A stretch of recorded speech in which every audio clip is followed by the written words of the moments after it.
A V12 engine's roar shattered the silence in the dimly lit showroom of Supercars Italy.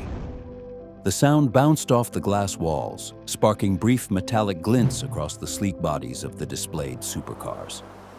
Amid those flashes, Clint Eastwood stood motionless, his hand resting calmly on the hood of a Ferrari 812 Superfast.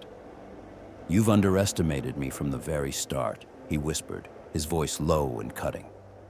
The words hung in the air, mingling with the tense murmurs rippling through the staff. Across from him, Elena stiffened. Just hours earlier, they'd greeted him with barely concealed arrogance. "Call the owner, Clint," they'd taunted, mocking him openly. Now a phone was pressed to an ear, and the main door flew open with a sharp thud. The manager burst in, breathless. "Mr. Eastwood," he said, and the name echoed among the onlookers, silencing every conversation. Moments ago, they dismissed him as a mere bystander. Now the showroom's atmosphere crackled with new energy. The day had just begun, but nothing would stay the same. Earlier that morning, Supercars Italy hummed with its usual laid-back rhythm. The outdoor lot burst with color, Ferraris, Lamborghinis, McLarens, all meticulously arranged under the soft morning sun. Behind the towering glass walls, the showroom's interior gleamed like a temple of automotive luxury. Clint Eastwood stepped inside with measured strides, drawing little notice. His light canvas jacket, worn jeans, and simple boots clashed with the extravagance around him. He looked like a random passerby who'd wandered in by chance, yet anyone paying close attention might have caught that his gaze wasn't that of a casual observer. Inside, the space was striking. Strategically placed mirrors amplified the sense of grandeur, while lounge music drifted gently through the air. The staff went about their tasks, barely registering him, until a few began to notice the unfamiliar man moving calmly among the cars. A receptionist glanced at him distractedly over her phone. A salesman busied himself extolling a Lamborghini Aventador's virtues to a sharply dressed client. Clint ignored the looks and approached a Ferrari Purosangue. With a deliberate touch, he brushed his fingers across the hood of the sporty SUV, admiring its muscular design and aerodynamic stance. Then he lingered by the Ferrari 812 Superfast, studying every line with the practiced eye of someone who valued flawless engineering. From the managerial office, a wide window framed a woman issuing commands with authority. Elena, a sharp 40-something in an impeccable black suit and high heels, ran the showroom with unshakable confidence. When her eyes met Clint's, her expression turned curious. Perhaps she wondered what a man with such an unassuming look was doing in a place where every detail screamed exclusivity. Clint continued his tour, unhurried. He passed a Lamborghini Huracan AVO and paused briefly, watching the young salesman, Chris. The kid wrestled with visible insecurity. He wanted to offer help but hesitated, perhaps held back by unspoken orders. Then, as expected, Elena stepped in. She strode toward him with purpose, determined to figure out who this man was and whether he merited her time. In that moment, no one could have guessed who hid behind such a simple facade. Clint wasn't rushed to show his hand. He observed, gathered details, and waited for the perfect moment to turn every assumption upside down. Elena approached with brisk steps, her heels clicking sharply against the polished showroom floor, each stride radiating authority. Her gaze, confident and professional, held a trace of confusion as she studied Clint, still focused on the Ferrari Purosangue. "Good morning. Can I assist you?" she asked with a polite but cool smile. Clint shifted his attention from the car and met her eyes with his signature unflappable calm. "Just looking around. These must be incredible to drive," he said, his tone free of forced enthusiasm. Elena crossed her arms, holding her composure. "They are, no doubt. But our clientele has very high standards," she replied, her words subtly questioning the man before her. Clint gave a faint smile. "Sometimes appearances deceive, don't you think?" Chris, the young salesman, edged closer cautiously, perhaps hoping to ease the tension. He started rattling off specs about the Ferrari SF90 Stradale, when Elena cut him off with a wave of her hand. "Thank you, Chris. I'll handle this," she said with polite firmness, her eyes fixed on Clint. "Mr. Eastwood," he replied, offering nothing more. A flicker crossed Elena's face, but she regained her poise instantly. "Very well, Mr. Eastwood. If you're interested in purchasing one of our vehicles, I can schedule an appointment with our sales manager to discuss financial pre-qualification." Clint nodded, seemingly unfazed. "I see. Out of curiosity, do you have a Lamborghini Aventador SVJ? I've heard it's one of the best in its class." Elena tensed slightly. "Yes, but it's a model reserved for a very select clientele. Perhaps I could show you something more accessible," she suggested, her smile aiming for warmth but edged with condescension. Just then, a 60-something man named Gianni passed by Clint, tossing him a knowing glance as if to say, "Don't mind them. I know there's more to you than meets the eye." Clint noted it silently, while Elena seemed ready to dismiss him. But he had no intention of being brushed off so easily. "Is the owner of Supercars Italy here today? I'd like a word with him, if possible," he asked, his tone steady and resolute. Elena barely stifled a laugh of disbelief. "The owner's an extremely busy person and doesn't make time for unannounced visits," she replied, enunciating each word with calculated coolness. Clint fixed her with a piercing look, then dipped his head slightly as if pondering. "I understand," he said simply. But inside he knew the moment of truth was nearing. The morning rolled on with the usual ebb and flow of showroom visitors. Some, dressed to impress, were greeted with eager smiles and hearty handshakes. Others lingered to snap photos, daydreaming with wide eyes. Clint watched it all silently. He noted every nuance of the staff's behavior, how their focus locked onto those who looked wealthy. When a man in a suit and tie walked in, Elena approached with instant enthusiasm. "Welcome to Supercars Italy. Can I offer you a coffee?" she asked, flashing her brightest smile. Clint stayed back, observing. The polished man and the manager drifted off to inspect a Ferrari Portofino, leaving him briefly alone. That's when he slipped his phone from his pocket and dialed a number. Stepping toward a corner of the showroom, he spoke quietly. "Yeah, I'm here. I'd say it's time to move forward." After a brief pause, he added, "Perfect. I'll wait for you." Chris caught the move out of the corner of his eye, curiosity piqued. Elena, returning from her tour with the client, noticed Clint's glance and raised an eyebrow. "Trying to reach someone?" she asked with a hint of mockery. Clint lowered the phone and met her gaze calmly.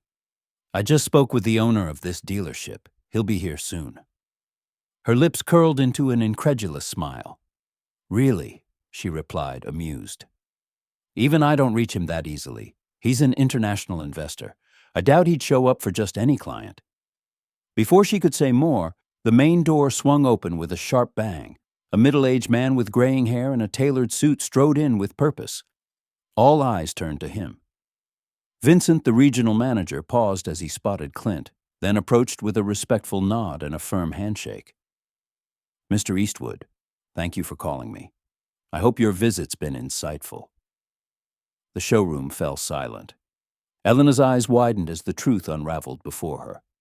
Vincent turned to the manager with a professional but firm tone. "Elena, let me introduce Clint Eastwood, the new owner of Supercars Italy. He finalized the acquisition a few weeks ago and wanted to personally assess the customer experience we offer." Elena's face paled. The showroom, once a haven of luxury and formality, turned into the stage for an unexpected revelation. Chris ran a hand through his hair, torn between shock and relief. Whispers buzzed among the staff as the reality spread like wildfire. Clint stepped forward, meeting Elena's gaze with a blend of empathy and resolve. "I like seeing the places I invest in firsthand. More importantly, I want to know how clients are treated, regardless of how they look or what's in their bank account." Vincent nodded, sensing the moment's weight. "I think it's time to gather the staff for a meeting. We've got a lot to address." Elena lowered her gaze, realizing how much had shifted in mere minutes. Nothing would ever be the same. Within half an hour, the entire Supercars Italy team assembled in the upstairs conference room. The space was bright and modern, with a long glass table and black leather chairs. Typically, it hosted sales strategies and marketing talks, But that morning, the air buzzed with tension.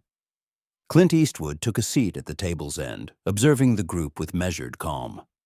Beside him, Vincent waited quietly, ready to steer the discussion.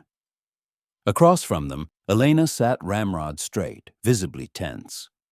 Chris and the other salespeople exchanged uncertain glances, while Gianni, the oldest staff member, seemed the only one at ease.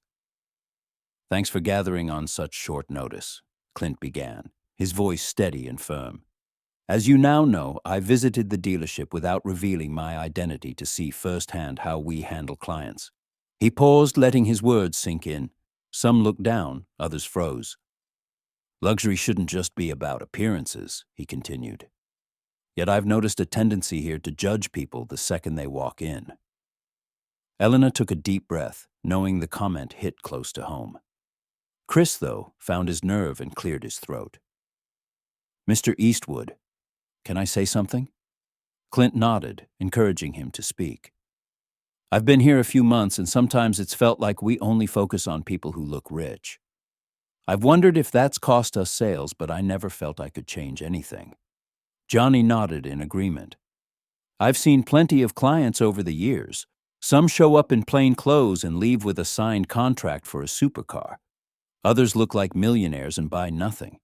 Experience taught me you can't judge a book by its cover." Elena hesitated before speaking. When she did, her voice softened. "I'll admit, I always thought filtering clients was key to preserving the dealership's prestige. But I see now I might have been wrong." A brief silence settled over the room. Clint studied her closely, then nodded. "The key is recognizing where we can improve. I'm not here to point fingers. I'm here to ensure Supercars Italy welcomes everyone who walks in, no matter how they look." Vincent cleared his throat and stepped in. "We've already started outlining a training plan to enhance customer service. We want a more open approach, rooted in experience and professionalism, not just first impressions." Some nodded, others seemed unsure. Clint read the hesitation on their faces and wrapped up with a firm note. "I don't expect instant change, but I do expect effort. If anyone feels this approach isn't for them, we'll talk. But I promise, if we work together, we can make Supercars Italy exceptional, not just for the cars we sell, but for how we treat everyone who steps through that door."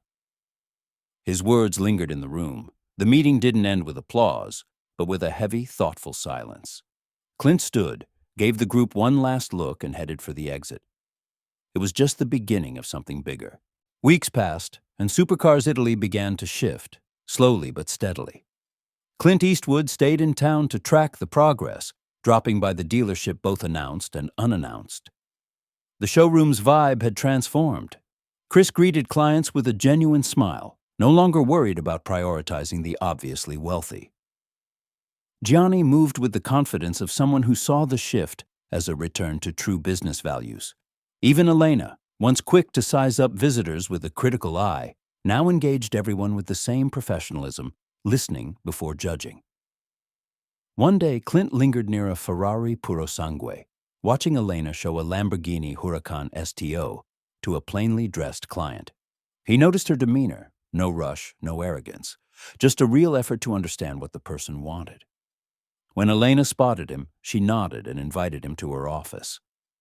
"You see, Mr. Eastwood," she said, "I'm learning that luxury isn't just about price. It's about how you make people feel. Some don't flaunt their wealth, but they've got incredible stories. They want to be heard, not judged." Clint nodded, pleased, and handed her a folder. "Here's the training program Vincent put together. I want the whole staff to take part. They'll be short sessions, but they're key to enhancing every client's experience." Elena took the file and skimmed it carefully. She looked up, her expression earnest. "Thank you for this chance. Thinking back to how I treated you when you walked in, I'm embarrassed. But I promise I'll do my best to honor your investment." Clint gave a slight smile. "It's not about the investment. It's about the people. And I think this team's got real potential." To mark the new chapter, they planned a special event, an open house day to welcome old and new clients alike, showcasing Supercars Italy's fresh face. On the event day, the showroom buzzed with a different energy. Guests included longtime clients, young car enthusiasts, and even curious folks who'd never dreamed of stepping into a luxury dealership. Chris chatted eagerly with a guy in jeans and a t-shirt who turned out to be a video game developer, ready to splurge on a six-figure ride. Gianni entertained a group, passionately explaining the difference between a twin-turbo V8 and a naturally aspirated V12. Elena paused to take it all in. She glanced at Clint with gratitude. Who'd have thought it all stemmed from a seemingly misjudged encounter? Yet that moment had taught everyone a vital lesson. True luxury lies not in exclusion, but in inclusion. As the evening wound down, Clint addressed the crowd. Remember, it's not the clothes that define a person's worth, nor the price tag that makes a car special. Real prestige comes from how we treat others. If we stay on this path, Supercars Italy will become a symbol of excellence, not just for its cars, but for its hospitality. As the lights dimmed and the last guests trickled out, Clint knew his investment wasn't just financial, it was human. With those parting words, he stepped away, certain that Supercars Italy had entered a new era, one where a passion for cars would finally blend with genuine respect for people, turning the dealership into a place where everyone truly felt welcome. If you believe a person's true worth goes beyond appearances and want to see more stories that inspire positive change, subscribe to our channel and hit the bell to stay updated on new videos. Leave a comment with your thoughts. How would you handle a situation like this? Share your experiences or suggestions. Conversation can make a real difference. Give us a like if you enjoyed this story, and share it with your friends to help spread the message that true luxury is respect. Every share can spark a small but meaningful shift in the mindset around us. Thanks for sticking with us this far. Together, we can make the world a little more welcoming, one story at a time.